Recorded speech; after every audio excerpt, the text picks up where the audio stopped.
Hello friend. तो कैसे हैं आप लोग। आशा करता हूँ आप सभी अच्छे होंगे और तैयारी आप लोगों की काफ़ी अच्छी चल रही होगी। तो देखो हमारी उत्तराखंड जीके सीरीज चल रही थी, तो आज की क्लास में भी आपको उत्तराखंड जीके के अति महत्वपूर्ण प्रश्न यहाँ पे देखने को मिलेंगे, जो आपकी आने वाली सभी भर्ती परीक्षाओं के लिए काफ़ी महत्वपूर्ण होंगे। तो आज की क्लास को हम शुरू करते हैं बिना किसी देरी के। पहला प्रश्न यहाँ पे देखेंगे, 1988 में बिनसर वन्य जीव विहार की स्थापना किस जनपद में हुई। इसका जो सही आंसर है यह ऑप्शन है अल्मोड़ा। देखो जो बिनसर वन्य जीव अभ्यारण्य है इसकी स्थापना वर्ष 1988 में होती है और ये किस जनपद में है, यह अल्मोड़ा जनपद में। यदि इसके क्षेत्रफल की बात करें तो इसका जो कुल क्षेत्रफल है यह है 47.07 वर्ग किलोमीटर इसका क्षेत्रफल है। ये आपको ध्यान रखना है। तो आपको क्या ध्यान रखना है, जो बिनसर वन्य जीव अभ्यारण्य है ये अल्मोड़ा जनपद में है। स्थापना 1988 में होती है और इसका जो क्षेत्रफल है लगभग 47 वर्ग किलोमीटर इसका क्षेत्रफल है। ये आपको ध्यान रखना है। अगला प्रश्न देखेंगे, निम्न में से डियर पार्क किस जनपद में स्थित है। देखो एक तो आपका है मालसी डियर पार्क। तो मालसी डियर पार्क जो है ये आपके देहरादून जनपद में है। यहाँ पे बात हो रही है केवल डियर पार्क। तो डियर पार्क जो है ये आपका कहाँ है, अल्मोड़ा में। मालसी डियर पार्क तो देहरादून में, और जो डियर पार्क है ये आपके अल्मोड़ा में है। ये आपको ध्यान रखना है। अगला प्रश्न यहाँ पे देखेंगे, ब्राइट एवं कॉर्नर पार्क कहाँ स्थित है। तो ब्राइट एवं कॉर्नर पार्क ये भी अल्मोड़ा जनपद में। इसका सही आंसर है ऑप्शन सी इसके यहाँ पे सही आंसर है। अगला प्रश्न देखेंगे, चौबटिया गार्डन किस जनपद में स्थित है। तो चौबटिया जो गार्डन है ये भी अल्मोड़ा जनपद में, ऑप्शन बी इसके यहाँ पे सही आंसर है। अगला प्रश्न यहाँ पे देखेंगे, देश एवं एशिया का प्रथम राष्ट्रीय उद्यान कौन सा है। तो देखो यहाँ पे देश ही नहीं बल्कि एशिया का जो प्रथम राष्ट्रीय उद्यान था ये था कॉर्बेट राष्ट्रीय उद्यान। इसका सही आंसर है ऑप्शन बी। कब इसकी स्थापना होती है, तो इसकी स्थापना वर्ष 1936 में होती है और इसका नाम रखा जाता है जो तत्कालीन गवर्नर थे सर हैली। तो सर हैली के नाम पर इसका नाम रखा जाता है हैली राष्ट्रीय उद्यान। जब भारत स्वतंत्र हुआ था तो उसके बाद इसे स्वतंत्रता के बाद इसे रामगंगा नेशनल पार्क के नाम से जाना गया और एक बार पुनः वर्ष 1957 आपको ध्यान रखना है, कई बार एग्जाम में पूछा गया है। वर्ष 1957 में इसका नाम जो प्रकृति प्रेम है सर जिम कॉर्बेट, तो जिम कॉर्बेट की स्मृति में इसका नाम रखा जाता है जिम कॉर्बेट राष्ट्रीय उद्यान। ये आपको ध्यान रखना है। तो जो कॉर्बेट राष्ट्रीय उद्यान है इसकी स्थापना कहाँ पर की गई थी, तो अपने राज्य उत्तराखंड के जो नैनीताल जनपद है, नैनीताल और पौड़ी, इन दो जनपदों में इसका फैलाव है। ये आपको ध्यान रखना है। यदि इसके क्षेत्रफल की बात करें तो इसका जो क्षेत्रफल है यह है 520.82 वर्ग किलोमीटर इसका क्षेत्रफल है। ये भी आपको ध्यान रखना है, इम्पोर्टेंट रहेगा एग्जाम की दृष्टि से। अगला प्रश्न यहाँ पे देखेंगे, कॉर्बेट राष्ट्रीय उद्यान की स्थापना कब की गई थी। तो अभी मैंने आपको बताया ये की गई थी वर्ष 1936 में हैली राष्ट्रीय उद्यान के नाम से। अगला प्रश्न देखेंगे, कॉर्बेट राष्ट्रीय उद्यान किन दो जनपदों में स्थित है। तो इसका दो जनपदों में इसका फैलाव है पौड़ी गढ़वाल और नैनीताल। तो इसका सही आंसर जाएगा सी के साथ। देखो जो इसका मुख्यालय पूछ जाता है, इसका मुख्यालय कहाँ है, तो इसका मुख्यालय आपके नैनीताल के ढिकाला में ही इसका क्या है, प्रवेश द्वार है। ये आपको ध्यान रखना है। अगला प्रश्न देखेंगे, किस राष्ट्रीय उद्यान का नाम स्वतंत्रता के बाद रामगंगा राष्ट्रीय उद्यान रखा गया। जो कॉर्बेट राष्ट्रीय उद्यान है स्वतंत्रता के बाद इसे रामगंगा नेशनल पार्क के नाम से जाना गया और एक बार वर्ष 1957 में इसका नाम चेंज किया जाता है, तब से इसे क्या है, जिम कॉर्बेट राष्ट्रीय उद्यान के नाम से जाना गया। अगला प्रश्न देखेंगे, हैली राष्ट्रीय उद्यान का नाम जिम कॉर्बेट राष्ट्रीय उद्यान कब रखा गया था। तो ये रखा गया था वर्ष 1957 में, ऑप्शन बी यहाँ पे सही आंसर हो जाएगा। अगला प्रश्न यहाँ पे देखेंगे, ढिकाला किस राष्ट्रीय उद्यान का प्रवेश द्वार है। तो जो कॉर्बेट राष्ट्रीय उद्यान है इसका जो प्रवेश द्वार है यह है आपके ढिकाला नैनीताल में। यह आपको ध्यान रखना है, महत्वपूर्ण रहेगा परीक्षा की दृष्टि से। तो ऑप्शन यहाँ पे सही आंसर हो जाएगा। अगला प्रश्न देखेंगे, कार्बेट राष्ट्रीय उद्यान किस वर्ष देश का प्रथम टाइगर रिजर्व बना? तो देश का जो प्रथम टाइगर रिजर्व बनाया गया था, ये बनाया गया था कार्बेट राष्ट्रीय उद्यान को, और इसे जो टाइगर रिजर्व इसे घोषित किया जाता है, ये क्या जाता है 1973 वर्ष 1973 से घोषित किया जाता है। ऑप्शन सी यहाँ पे सही आंसर है। देखो उत्तराखंड के दो टाइगर रिजर्व है, पहला तो आपका कार्बेट राष्ट्रीय उद्यान है और एक है आपका राजाजी राष्ट्रीय उद्यान। जो राजाजी राष्ट्रीय उद्यान है उसकी तो स्थापना होती है वर्ष 1983 में होती है, लेकिन जो राजाजी राष्ट्रीय उद्यान है उसे टाइगर रिजर्व घोषित किया गया था 2015 में। ये वाला प्रश्न एग्जाम में बन चुका है कि जो राजाजी राष्ट्रीय उद्यान है इसे कब टाइगर रिजर्व घोषित किया गया था, 2015 में किया गया था, ये आपको ध्यान रखना है। तो अभी दो ही टाइगर रिजर्व है, एक आपका है कार्बेट राष्ट्रीय उद्यान और एक है राजाजी राष्ट्रीय उद्यान, ये आपको ध्यान रखना है। अगला प्रश्न यहाँ पे देखेंगे, कार्बेट राष्ट्रीय उद्यान में स्पेशल टाइगर प्रोटेक्शन फोर्स का गठन कब किया गया था? तो कार्बेट राष्ट्रीय उद्यान में स्पेशल टाइगर प्रोटेक्शन फोर्स का जो गठन किया गया था, ये किया गया था 2013 में। इसका सही आंसर है आपका ऑप्शन ए, ये यहाँ पे सही आंसर है। अगला प्रश्न यहाँ पे देखेंगे, कार्बेट राष्ट्रीय उद्यान के चारों ओर 500 मीटर क्षेत्र को साइलेंस जोन कब घोषित किया गया? तो 500 मीटर के क्षेत्र को जो साइलेंस जोन घोषित किया गया था, ये किया गया था 2012 में। इसका सही आंसर है आपका ऑप्शन बी, इसके यहाँ पे सही आंसर है। अगला प्रश्न यहाँ पे देखेंगे, कार्बेट राष्ट्रीय उद्यान के समीप कौन सी नदी बहती है? तो कार्बेट राष्ट्रीय उद्यान के समीप से बहती है पश्चिमी रामगंगा। ये वाला प्रश्न भी एग्जाम में हाल ही में बना था कि कार्बेट राष्ट्रीय उद्यान के समीप से कौन सी नदी बहती है, तो ये बहती है पश्चिमी रामगंगा, ये आपको ध्यान रखना है। अगला प्रश्न यहाँ पे देखेंगे, नंदौर वन्य जीव विहार किन दो जनपदों की सीमा पर स्थित है? तो नंदौर वन्य जीव जो विहार है ये आपका है नैनीताल और चंपावत। इसका सही आंसर है आपका ऑप्शन सी। देखो आपसे डायरेक्ट प्रश्न पूछा जाए कि नंदौर वन्य जीव विहार किस जनपद में, यदि केवल जनपद पूछा जाए तब सही आंसर होगा नैनीताल। यदि एक एक ऑप्शन दिया होगा कि नैनीताल है, उधमसिंह नगर, अल्मोड़ा, तब इसका सही आंसर होगा नैनीताल में। इसकी स्थापना कब होती है? तो ये राज्य का सबसे नवीन वन्य जीव विहार है और इसकी स्थापना हुई थी 2012 में। 2012 में इसकी स्थापना होती है और एक दो जनपदों की सीमा पर है, नैनीताल और चंपावत। यदि इसके क्षेत्रफल की बात करें तो इसका जो क्षेत्रफल है यह है 270 वर्ग किलोमीटर। कहीं कहीं पे आपको 269 भी देखने को मिल सकता है, लगभग आपको ध्यान रखना है 270 स्क्वायर किलोमीटर इसका क्षेत्रफल है, ये आपको ध्यान रखना है, महत्वपूर्ण रहेगा एग्जाम की दृष्टि से। देखो फ्रेंड्स, वीडियो पसंद आ रही तो फ्रेंड्स वीडियो को लाइक करें, शेयर करें, और जो लोग चैनल पर नए हैं चैनल को सब्सक्राइब करें। अगला प्रश्न है हमारा, नंदौर वन्य जीव विहार का गठन किस वर्ष किया गया? तो इसका गठन किया गया था 2012 में, और यह राज्य का क्या है, सबसे नवीन राष्ट्रीय उद्यान है, नवीन वन्य जीव विहार है। राष्ट्रीय उद्यान अलग होता है और वन्य जीव विहार अलग होता है। अगला प्रश्न हमारा, वर्ष 2012 में गठित पवालगढ़ संरक्षण आरक्षित वन निम्न में से किस जनपद में स्थित है? तो पवालगढ़ संरक्षण आरक्षित वन निम्न में से किस जनपद में स्थित है? तो ये आपका है नैनीताल। इसका सही आंसर आपका ऑप्शन डी, इस प्रश्न का सही आंसर है। देखो जो पवालगढ़ संरक्षण आरक्षित है इसकी स्थापना कब होती है? तो होती है 2012 में, और कहाँ है आपके नैनीताल में, ये आपको ध्यान रखना है। अगला प्रश्न यहाँ पे देखेंगे, नैनीताल में जीबी पंत उच्च स्तरीय प्राणी उद्यान की स्थापना किस वर्ष की गई?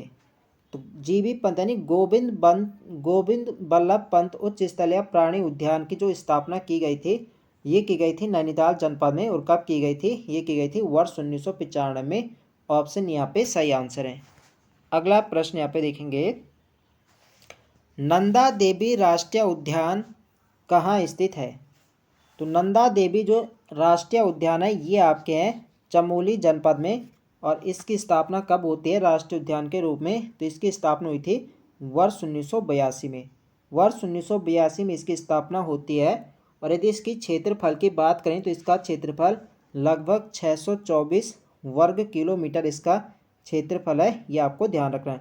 देखो डायरेक्ट एग्जाम में क्षेत्रफल भी पूछा जाता है कि क्षेत्रफल कितना है, तो आपको स्थापना वर्ष भी याद रखना है कि 1982 में स्थापना होती है और 24 स्क्वायर किलोमीटर इसका क्षेत्रफल है, ये आपको ध्यान रखना है। तो ऑप्शन यहाँ पे सही आंसर हो जाएगा। अगला प्रश्न यहाँ पे देखेंगे, यूनेस्को द्वारा नंदा देवी राष्ट्रीय उद्यान को विश्व धरोहर सूची में किस वर्ष शामिल किया गया? तो इसे शामिल किया गया था 1988 में किया गया था। ऑप्शन सी यहाँ पे सही आंसर है। देखो, जो फूलों की घाटी राष्ट्रीय उद्यान है वो भी विश्व धरोहर सूची में शामिल है। तो फूलों की घाटी को जो शामिल किया गया था, तो फूलों की घाटी को किया गया था 2005 में, ठीक है। और नंदा देवी राष्ट्रीय उद्यान को किया गया था वर्ष 1988। अगला प्रश्न यहाँ पे देखेंगे, केदारनाथ वन्य जीव विहार किन 2 जनपदों में स्थित है? तो देखो, जो राज्य का सबसे बड़ा वन्य जीव विहार है, कितने वन्य जीव विहार है राज्य में? तो 7 वन्य जीव विहार है और 6 है राष्ट्रीय उद्यान। एक बार एग्जाम में डायरेक्ट प्रश्न पूछा गया कितने वन्य जीव विहार है, तो 7 वन्य जीव विहार है और 6 है राष्ट्रीय उद्यान। तो यहाँ पे बात हो रही है, जो केदारनाथ वन्य जीव विहार है ये राज्य का सबसे बड़ा वन्य जीव विहार है और इसका जो फैलाव है यह है 2 जनपदों में, चमोली और आपका रुद्रप्रयाग, इन 2 जनपदों में इसका फैलाव है। इसका सही आंसर होगा ऑप्शन सी। यदि इसके क्षेत्रफल की बात करें तो इसका क्षेत्रफल लगभग 975 किलोमीटर इसका स्क्वायर किलोमीटर इसका क्षेत्रफल है, ये आपको ध्यान रखना है।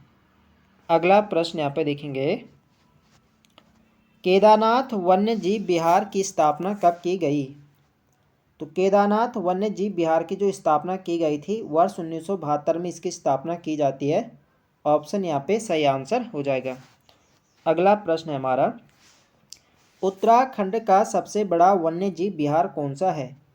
तो अभी मैंने आपको बताया था जो राज्य का सबसे बड़ा वन्य जीव विहार है वो है केदारनाथ वन्य जीव विहार। मैंने आपको बताया वन्य जीव विहार अलग होते हैं और राष्ट्रीय उद्यान अलग होते हैं। यदि सबसे बड़ा राष्ट्रीय उद्यान पूछा जाए तो राज्य का सबसे बड़ा राष्ट्रीय उद्यान है गंगोत्री राष्ट्रीय उद्यान। अगला प्रश्न देखेंगे, नर एवं गंधमादन पर्वतों के मध्य फूलों की घाटी स्थित है, यह किस जनपद में? देखो, जो फूलों की घाटी है आप लोग जानते हैं कि कहाँ है, चमोली में। यह किन पर्वतों के मध्य है? तो यह नर एवं गंधमादन पर्वतों के मध्य है, यह आपको ध्यान रखना है। ऑप्शन सी यहाँ पे सही आंसर हो जाएगा। इसकी स्थापना कब होती है फूलों की घाटी की? तो ये होती है राष्ट्रीय उद्यान के रूप में वर्ष 1982 में। देखो, जो फूलों की घाटी की खोज करी थी तो इसे खोजने का जो श्रेय जाता है ये जाता है फ्रैंक स्माइथ को। तो फ्रैंक स्माइथ ने 1931 में फूलों की घाटी की खोज करी थी और वर्ष 1982 में से राष्ट्रीय उद्यान घोषित किया जाता है, ये आपको ध्यान रखना है। अगला प्रश्न यहाँ पे देखेंगे, फूलों की घाटी को राष्ट्रीय उद्यान कब घोषित किया गया? तो वर्ष 1982 में किया जाता है। ऑप्शन यहाँ पे सही आंसर हो जाएगा। अगला प्रश्न देखेंगे, किस वर्ष यूनेस्को द्वारा फूलों की घाटी को विश्व धरोहर सूची में शामिल किया गया? तो कब किया गया था? ये किया गया था 2005। ऑप्शन बी यहाँ पे सही आंसर है। अगला प्रश्न देखेंगे, देखो फ्रेंड्स, वीडियो पसंद आ रही तो फ्रेंड्स वीडियो को लाइक करें, शेयर करें और जो लोग चैनल पर नए हैं चैनल को सब्सक्राइब करें। अगला प्रश्न है हमारा, फ्रैंक स्माइथ द्वारा फूलों की घाटी की खोज किस वर्ष की गई? तो ये की गई थी वर्ष 1931 में। ऑप्शन सी यहाँ पे सही आंसर है। अगला प्रश्न यहाँ पे देखेंगे, वैली ऑफ फ्लावर पुस्तक के लेखक कौन है? देखो, फ्रैंक स्माइथ ने फूलों की घाटी की खोज करी थी और उन्हीं पर इन्होंने पुस्तक लिखी थी वैली ऑफ फ्लावर्स। इसी को पढ़ने के बाद यहाँ पे दुनिया का ध्यान इस ओर गया था फूलों की घाटी की तरफ, ये आपको ध्यान रखना है। ऑप्शन यहाँ पे क्या होगा? सही आंसर। अगला प्रश्न यहाँ पे देखेंगे, फूलों की घाटी में कौन सी नदी बहती है? तो फूलों की घाटी के मध्य बहती है पुष्पावती नदी, इसलिए इस फूलों की घाटी को पुष्पावली के नाम से भी जाना जाता है, ये आपको ध्यान रखना है। अगला प्रश्न है हमारा, किस कवि ने मेघदूत में फूलों की घाटी को अलका कहा? तो मेघदूत रचना किसकी है? तो ये है आपकी महाकवि कालिदास। कालिदास की रचना है मेघदूत। डायरेक्ट प्रश्न पूछा जाता है कि मेघदूत किसकी रचना है? ये है कालिदास। तो कालिदास ने अपनी रचना मेघदूत में फूलों की घाटी को अलका कहा था, ये आपको ध्यान रखना है। तो डी इस प्रश्न का सही आंसर हो जाएगा। किस पुराण में फूलों की घाटी को नंदन कानन कहा गया? तो स्कंद पुराण में फूलों की घाटी को नंदन कानन कहा गया है। इसका सही आंसर होगा आपका ऑप्शन ए। इसके यहाँ पे सही आंसर है। अगला प्रश्न देखेंगे, फूलों की घाटी के अन्य नाम कौन कौन से हैं? तो फूलों की घाटी को भ्यूंडार हो गया, पुष्पावली हो गया, इस्माइल घाटी हो गया, इन नामों से जाना जाता है। ऑप्शन डी यहाँ पे सही आंसर हो जाएगा। इससे पहले हमने देखा अलका भी कहा गया था और क्या कहा गया था आपका नंदन कानन। तो इन सभी नामों से जाना जाता है फूलों की घाटी को। अगला प्रश्न देखेंगे, फूलों की घाटी में फूल खिलने का प्रमुख समय कौन सा है? तो इसका यहाँ पे जो मुख्य समय, जब यहाँ पे लगभग सभी प्रकार के यहाँ पे फूल खिलते हैं फूलों की घाटी में, तो ये खिलते हैं आपके जुलाई से अक्टूबर माह में। इसका सही आंसर आपका ऑप्शन बी इस प्रश्न का सही आंसर है। अगला प्रश्न देखेंगे, फ्रैंक इस्माइल फूलों की घाटी से अपने साथ कितने प्रकार के बीज ले गए थे? तो ये अपने साथ यहाँ से 250 किस्म के यहाँ से बीज ले गए थे। ऑप्शन यहाँ पे सही आंसर है। अगला प्रश्न देखेंगे, झपटो छीनो आंदोलन का संबंध किस राष्ट्रीय उद्यान से है? तो झपटो छीनो आंदोलन का जो उद्देश्य था ये था आपका नंदा देवी राष्ट्रीय उद्यान। इसका संबंध किससे? नंदा देवी राष्ट्रीय उद्यान।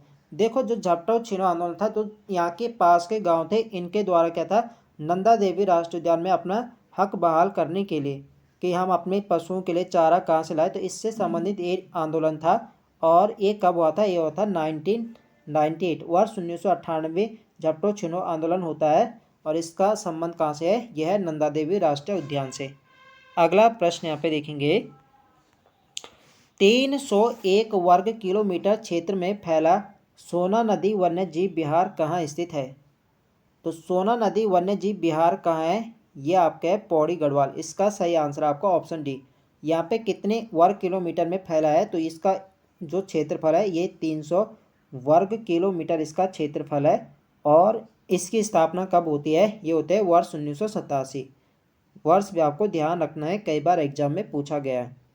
अगला प्रश्न यहाँ पे देखेंगे, सोना नदी वन्य जीव विहार की स्थापना कब हुई? तो ये हुई थी वर्ष 1987। ऑप्शन यहाँ पे सही आंसर हो जाएगा। अगला प्रश्न हमारा, मालन पशु विहार किस जनपद में स्थित है? अभी हमने देखा सोना नदी वन्य जीव विहार किस जनपद में है? तो सोना नदी वन्य जीव विहार आपका है पौड़ी गढ़वाल में। तो जो मालन पशु विहार है ये भी आपके पौड़ी गढ़वाल में है, ये आपको ध्यान रखना है। इसका सही आंसर होगा आपको ऑप्शन सी इसका सही आंसर है। अगला प्रश्न यहाँ पे देखेंगे, उत्तराखंड का प्रथम चिड़ियाघर मालसी डियर पार्क किस जनपद में है? तो देखो शुरू में हमने एक प्रश्न किया था डियर पार्क, केवल डियर पार्क पूछा जाए तो आपके अल्मोड़ा जनपद में है। और उत्तराखंड का जो प्रथम चिड़ियाघर है, प्रथम चिड़ियाघर था मालसी डियर पार्क, तो ये आपके हैं देहरादून जनपद में। इसका सही आंसर आपको ऑप्शन ए, ये यहाँ पे सही आंसर है। अगला प्रश्न यहाँ पे देखेंगे, राज्य वन्य जीव बोर्ड के अध्यक्ष कौन होते हैं? तो यहाँ पे आप लोग ऑप्शन देख सकते हैं बताने के, जो राज्य वन्य जीव बोर्ड के अध्यक्ष होते हैं कौन होते हैं? राज्यपाल होते हैं, मुख्यमंत्री होते हैं, विधानसभा अध्यक्ष होते हैं, महाधिवक्ता होते हैं। तो राज्य वन्य जीव बोर्ड के जो अध्यक्ष होते हैं ये होते हैं मुख्यमंत्री। ऑप्शन बी यहाँ पे सही आंसर है। अगला प्रश्न देखेंगे, आसन वेटलैंड संरक्षण आरक्षित क्षेत्र की स्थापना कब हुई? तो आसन वेटलैंड संरक्षण आरक्षित की जो स्थापना होती है ये होते हैं 2005 में। कई बार एग्जाम में पूछा गया कि इसकी स्थापना कब हुई। और आसन वेटलैंड संरक्षण आरक्षित जो क्षेत्र है आपके कहाँ है? ये आपके देहरादून में है और स्थापना हुई थी 2005 में। अगला प्रश्न है हमारा, राजा जी राष्ट्रीय उद्यान किन जनपदों में स्थित है? देखो राज्य का जो सबसे बड़ा राष्ट्रीय उद्यान है वो है गंगोत्री राष्ट्रीय उद्यान। गंगोत्री राष्ट्रीय उद्यान सबसे बड़ा है। गंगोत्री राष्ट्रीय उद्यान का क्षेत्रफल पूछा जाता है 2390 वर्ग किलोमीटर है, ये आपको ध्यान रखना है। और दूसरे नंबर का जो सबसे बड़ा राष्ट्रीय उद्यान है वो है राजाजी राष्ट्रीय उद्यान। राजाजी राष्ट्रीय उद्यान का जो क्षेत्रफल है वो है 820.42 वर्ग किलोमीटर। क्षेत्रफल आपको ध्यान रखना है। स्थापना कब हुई थी इसकी? तो स्थापना होती है वर्ष 1983 में स्थापना होती है। और इसका जो फैलाव है यह 3 जनपदों में, पौड़ी, गढ़वाल, हरिद्वार और देहरादून। तो इन 3 जनपदों में इसका फैलाव है, ये आपको ध्यान रखना है। ऑप्शन डी इसके यहाँ पे सही आंसर है। अगला प्रश्न यहाँ पे देखेंगे, किन 3 वन्य जीव अभ्यारण्यों को मिलाकर राजाजी राष्ट्रीय उद्यान की स्थापना की गई? तो जब इसकी स्थापना की गई थी तो इसकी स्थापना 3 वन्य जीव अभ्यारण्यों को मिलाकर की गई थी? मोतीचूर, चीला और राजाजी। तो तब बना था आपका राजाजी राष्ट्रीय उद्यान। इसका सही आंसर होगा आपका ऑप्शन डी, उपयुक्त सभी। अगला प्रश्न देखेंगे, राजाजी राष्ट्रीय उद्यान का मुख्यालय कहाँ स्थित है? देखो हमने देखा फैलाव इसका 3 जनपदों में है, लेकिन जो इसका मुख्यालय है यह है देहरादून में। ऑप्शन यहाँ पे सही आंसर है। अगला प्रश्न यहाँ पे देखेंगे, मसूरी वन्य जीव विहार की स्थापना कब हुई? तो मसूरी वन्य जीव विहार की जो स्थापना होती है ये होते है वर्ष 1993 में। ऑप्शन सी यहाँ पे सही आंसर है। राज्य का जो सबसे छोटा वन्य जीव विहार है, सबसे बड़ा तो हमने देखा केदारनाथ वन्य जीव विहार है, लेकिन जो सबसे छोटा वन्य जीव विहार है ये मसूरी वन्य जीव विहार है। इसकी क्षेत्रफल की बात करें तो इसका क्षेत्रफल है लगभग 11 वर्ग किलोमीटर इसका क्षेत्रफल है, ये आपको ध्यान रखना है।